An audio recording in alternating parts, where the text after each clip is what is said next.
Great to see you, David. Excited to have you back on the podcast with me and Elliot. Thanks for having me again. Happy to be here. Yeah, we thought it would be great to have you join us and talk a little bit about an announcement, which is that you're going to be joining Elliot and I with Lorna Byrne for our retreat in Ireland this summer, which we're very excited about. Yes, I'm very excited about it too. I've never been to Ireland, so I'm just looking forward to it all. What I've read about it, the pictures that I've seen, it's amazing. So I'm just excited and really looking forward to it. We wanted to let everyone know that this summer, from July 11th to the 14th, we are co-hosting a 3-day retreat in Southern Ireland by the home of Lorna Byrne. And Lorna, some of you may know, we interviewed her and we have her film on the channel. And she's pretty well known. She's written a lot of different books and she does a lot of different teachings and workshops. She sees angels. She grew up seeing angels, including Archangel Michael and many others. And she's a very wise, mystical, incredible, sweet woman. And she has a deep connection to the other side. And Jesse and I are very passionate about the other side, especially around near-death experiences. And so we're very excited to have you, David, be a panelist and a guest speaker and teacher on this retreat. Some of you may have seen David's film. Highly recommend it if you haven't on the Coming Home channel. Yes, so Lorna has a deep connection to the other side. She has a beautiful retreat center in Thomastown, Ireland. And it's a beautiful place with a pond and forest, and it's in the beautiful Irish countryside. So we're excited to be there with Lorna and with David Williamson, and we'll be having conversations about what happens after death, what happens when we leave the body, is there a soul? And Lorna will be speaking about what the angels say about this. David will be teaching and sharing from his own near-death experience. And we're just excited to be gathering with folks for over 3 days in a beautiful countryside setting to be in conversation, to spend time together. And I think it's going to be really special. So we invite anyone who's interested. There's a link in the comment section in the description of this podcast. You can find the information around registering. The spots are filling up. So for anyone who's interested, come check it out and come spend some time with us. I don't think you'll be disappointed. So David, maybe you could share a little bit, just a short synopsis of what your near-death experience was for anyone that hasn't seen or heard you before. Okay. I'll start with what led to it, and I would say, growing up in a pretty racially polarized town in North Carolina, Yanceyville, seeing the KKK and experiencing racism in various forms as a child, and it just made me angry. And then I think I grew up reading a lot of books, reading about history, reading about slavery, reading about all of the things that can help polarize your opinion. You know, that could lead to a traumatized perspective or just an angry. I was angry. I was extremely angry. And I would say, because some people think that I'm saying that it's not justified. No, I would say that you feel justified in the anger because the experiences, the statistics, America still is kind of a racialized country. So, the anger and the concerns are justified. But how do you solve the problems in that state? And I think that that's my experience. So I got so angry that I could not think clearly. My nervous system was being affected by it. My digestive system was being affected by it. My circulatory system, just about every system in my body was being affected by my anger until I died. And when I died, the experience that I had, I left my body. I watched the defibrillation and the emergency room work. I watched it all from the ceiling. Saw the people. I felt their concern. I felt totally detached from my body, my experience that led me there. I was totally detached from it. And I realized that I was responsible for my own death. I was responsible for how I felt prior to my death. I was responsible for it all. That's what was revealed to me in my NDE. I went to space. I was in a void. for the bulk of it. It seemed like my attention was on the void for probably over half of my experience, and that may have been where the attachment to these ideologies and identity and all this stuff seemed to just go away, because once I left the void, I was in space and I didn't really have much memory of being a human.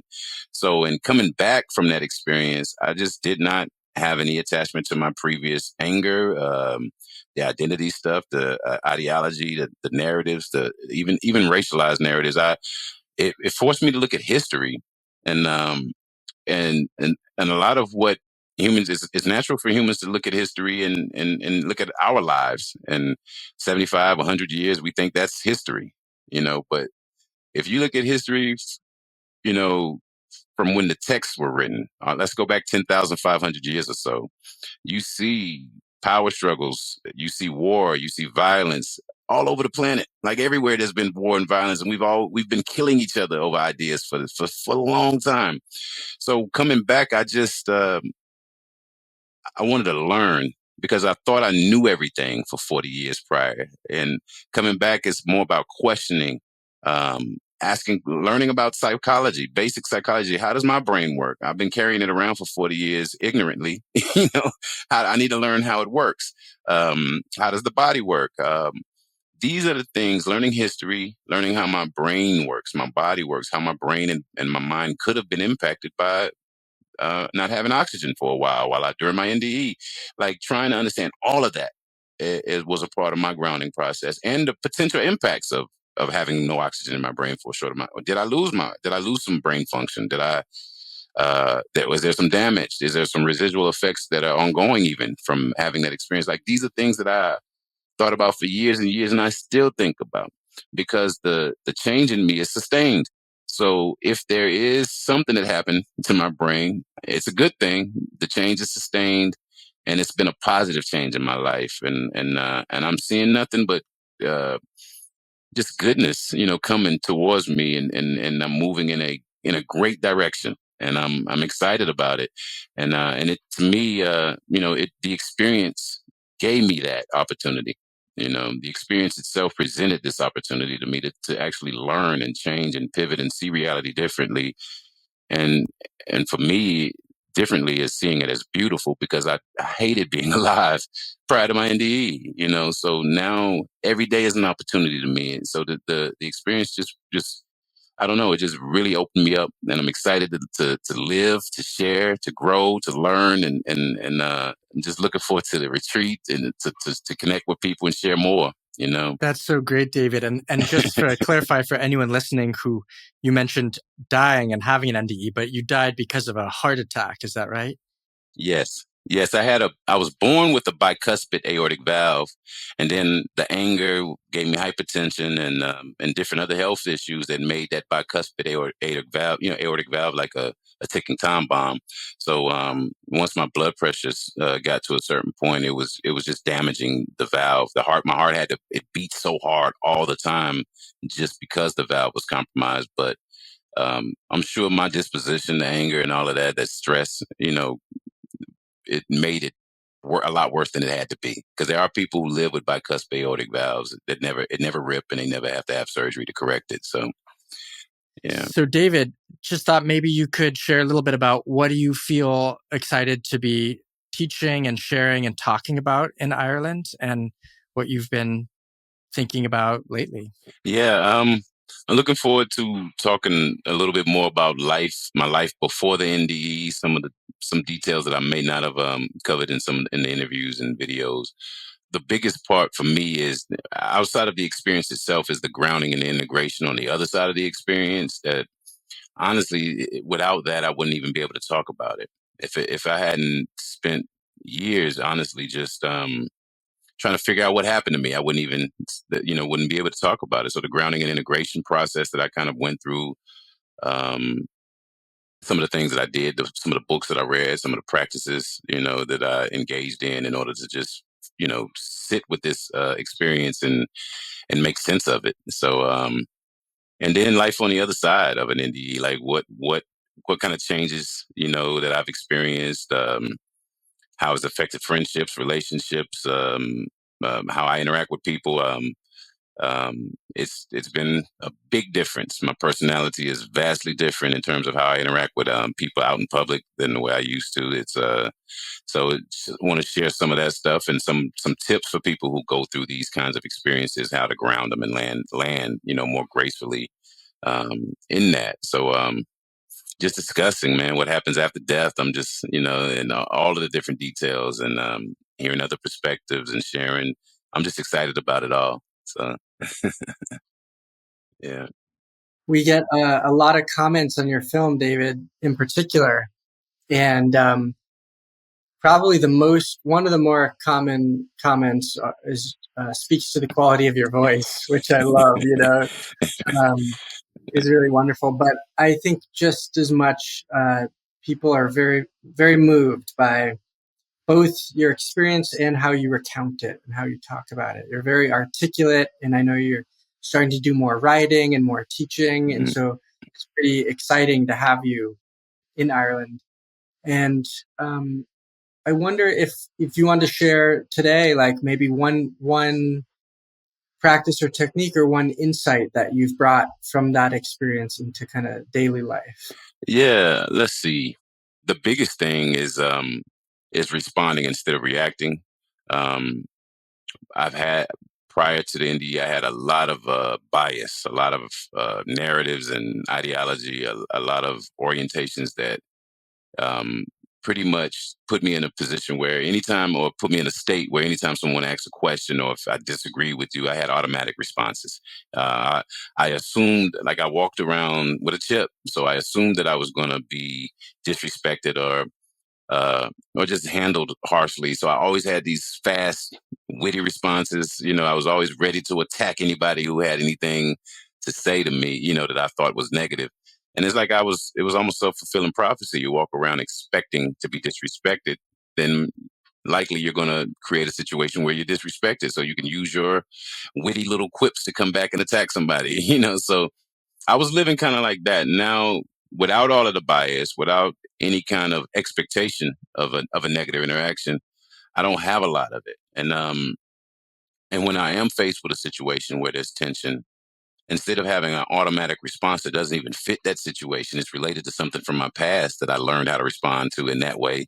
I actually can just respond to the moment, instead of just reacting rather the way I did in the past to situation. So for me, even just breathing, taking a moment and breathing before I respond to a person, to kind of regulate my nervous system a little bit, before I speak, even if there is no trigger. If I'm not triggered at all, I still grant myself that moment of flattening my nervous system a little bit more, even to make sure that what I'm saying is being presented how I would like for it to be, and it's not just some off the cuff reaction that's coming from my nervous system and memory and trauma and bias and all that other stuff that I used to react with. I don't do it anymore, and then when I do it, I can catch myself fast and usually, if it's a graceless response or a graceless reaction, I just apologize and let the person know, oh, that I was either projecting. I've had to explain that to people that I was projecting on you in that moment because now I see myself doing these things as I'm doing it. And I can just apologize and move the conversation forward more gracefully. So, yeah, I would say the breathing and giving myself a moment to kind of to fully ingest what's happening in front of me instead of just having these off the handle kind of reactions or automatic responses to stuff. I try not to do that anymore at all. So I really like that, David. It's so interesting. When you talk, it's like there's so much around psychology, like projection. There's stuff around mindfulness, emotional intelligence, around learning how to pause and respond rather than react. And, a lot of people in our audience and people who are fascinated by the phenomenon of near-death experiences, there's a profound shift that can happen when somebody dies and realizes they're not just this body or this ego or this mind. And hearing you share your story, it sounds like when you had your NDE, there was a fundamental and permanent shift from being just David Williamson, the mind, the ego, the body, to realizing you are a soul, or a glowing orb of light, as you talk about in your story. I'm wondering if you can say, it sounds like that is the shift that allowed you to come back and now practice more things like less reactivity, pulling back the projections. Really, would you say that's kind of the core of what happened for you? Definitely. I think the experience, the attachment that I had to the bias, the attachment that I had to the narratives. We even get attached to our trauma stories. We get attached to it all. It becomes a part of us, and I had integrated it all as a part of my identity.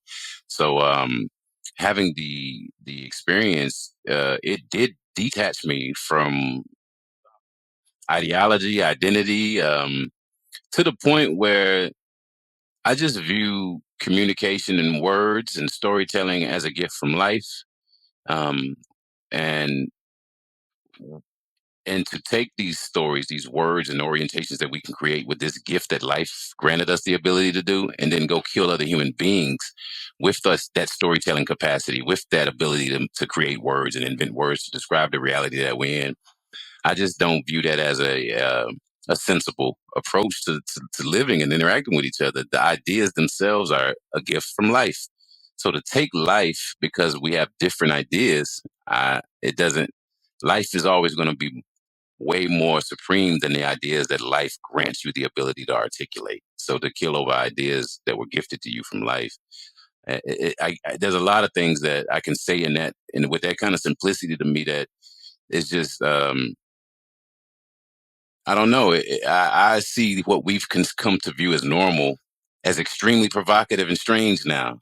So valuing ideas over relationships, seems to be normal. A lot of people like to say things like, "I'm never going to compromise X, Y, and Z in order for me to fit into X, Y, and Z." Now, when it's an issue of compromising your integrity or compromising something that is intricate to who you are, integral to who you are, then I kind of understand that. But sometimes what we are talking about is just a personality. I don't want to compromise an invented personality that I don't have to be beholden to, especially if being beholden to that personality is going to limit my ability to thrive or move into an opportunity. I'm going to stay David, the guy that didn't like to smile, that didn't like to laugh. I'm going to stay David in a situation where laughing and smiling might open the door, and I'm going to stay uh, loyal to David's non-smiling personality. So sometimes we're not. It's not about morality or virtues or values. We're just staying beholden to memories and to habits and to our the way we've gotten used to living this life. But when we question it, or when we just take a double look at it, most of the time staying beholden or staying rigid in our orientation or rigid in our approach to solving problems or communicating with people leads to us missing opportunities more times than not. So, um, I would say the experience for me, it just shook. I don't have any orientation that I'm just going to carry with me everywhere, other than there is no idea more important than life. There are no days and others.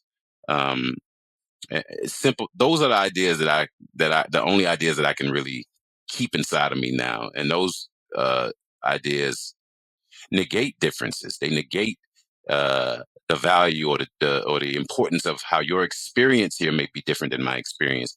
I assume that. I assume that our experiences are different now, but I don't allow that those differences to matter, because at the core of who we are, I believe we are all this orb, this soul, this thing that leaves here when the body, mind, ego stops working. And that to me is far more important than looking at a person and defining who they are from what happens to them in a human experience, especially in a human experience where we're not being that good to each other right now. So some of the personalities and some of the trauma that we create can create situations where people aren't so graceful in dealing with each other. But that's what happens with pain. That's what happens with trauma. And now I just kind of accept that this person may be hurt, and now they're dealing with me, but it's not personal. They're going to probably deal with somebody else the same way. It's not. I don't have to take this personally.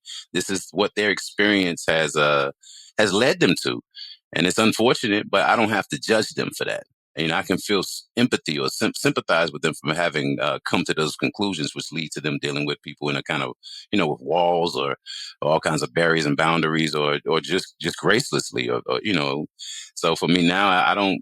I don't have to take any of it personally when I know that something in you is perfect and your experience is what's keeping you from expressing that, So That's great, David. And it's so exciting because you're going to be around for the full 3 days of the retreat. So people can have conversations, have lunch or dinner with you, and there's going to be so much more time to unpack all yes. these things that exploring and talking about. Because you're a very deep person, I think. And I think you were before your NDE experience, because there's so much richness and reflection around what you went through and what it all means, right? Like our actions and our thoughts Yeah. and the ripple effect and the pure state of our soul and what that all means. We're all sitting here scratching our head trying to piece it together. But Yeah. so I'm very excited for some of those like intimate conversations in the gardens or walking on the property. Yeah, I'm looking forward to it. It's going to be fun to hang out together and talk a lot more about all aspects of this. And I'm also very curious to hear Lorna's perspective as well about I'm the excited soul about it. after we die, because a lot of people have NDEs and everyone has like a different experience. There are similarities and patterns that emerge, but a lot of them are unique. Yours is unique in a few different ways I could think of. So I'm curious as well to have Lorna involved in some of these conversations and see what the angels have to say too. Indeed. Yeah, this is great, David. And we're kind of probably going to wrap up here so that we can just kind of tease the audience to let them know really that you'll be joining us in Ireland, and excited, just as Elliot said, to be with you, David, for a few days, to be with a group of folks who are really interested in learning more, having these deep conversations, exploring consciousness together, spending time in nature, eating amazing food. It's going to be something special. So really grateful you said yes, David. And again, for anyone interested, in the link in the description below, you can find the link to Lorna's website where there's a registration to buy the 3-day pass or an individual day pass. And we hope you'll come and join us. Yeah. Thanks, David. We'll be in touch. Thank you both. Thanks. I appreciate you both so much. So thank you both. Thanks, David. See you soon.